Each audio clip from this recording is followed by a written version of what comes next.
اقتصادي کمیسیون په مهمو اقتصادي برخو کې د ځان بسیاینې پالیسۍ او طرحې تایید کړې. د ریاست الوزرا اقتصادي مرستیال محترم ملا عبدالغني برادر اخوند په مشرۍ د اقتصادي کمیسیون نوبتي غونډه ترسره شوه.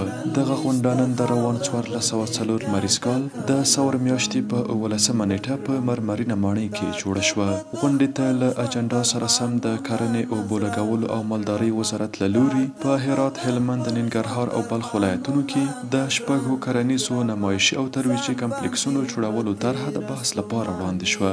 یاده طرحه له هر اړخیزې ارزونې وروسته د اقتصادي کمیسیون د سپارښتنو په پام کې نیولو سره تایید شوه.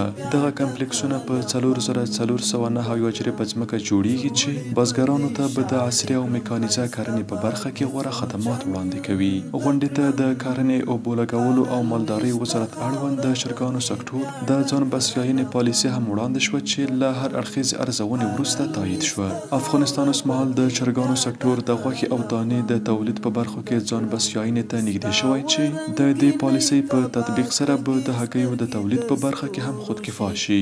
اوسمهال د هیواد په کچه د چرګانو شاوخوا 14,000 فارمونه فعال دي چې په مستقیم ډول پکې 100,000 او په غیر مستقیم ډول پکې 300,000 کسان پر کار مصروف دي.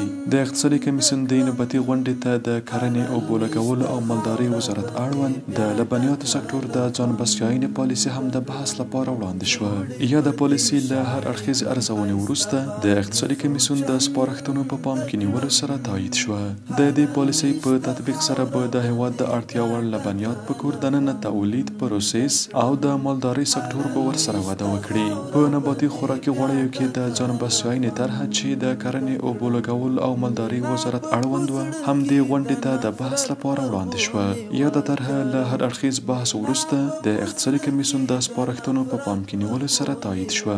د دې طرحې له مخې به په بېلابېلو ولایتونو کې پر شاوخوا 279,000 هکټاره ځمکه د پنبې، سویابین، کونځلو، شړشم، زغرو او لمرګلي نباتات کرل کیږي چې د طرحې د لومړۍ برخې په تطبیق سره به د خوراکي نباتي غوړیو په برخه کې د هیواد 13 سلنه اړتیا پوره شي.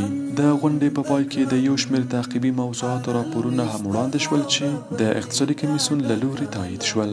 یا د پریکړې د منظورۍ په موخه د اعلی قدر امیر المؤمنین حفظه الله تعالی دفتر ته واستول شوې. بیا بدی پلرو برنگین ګلونه وکرم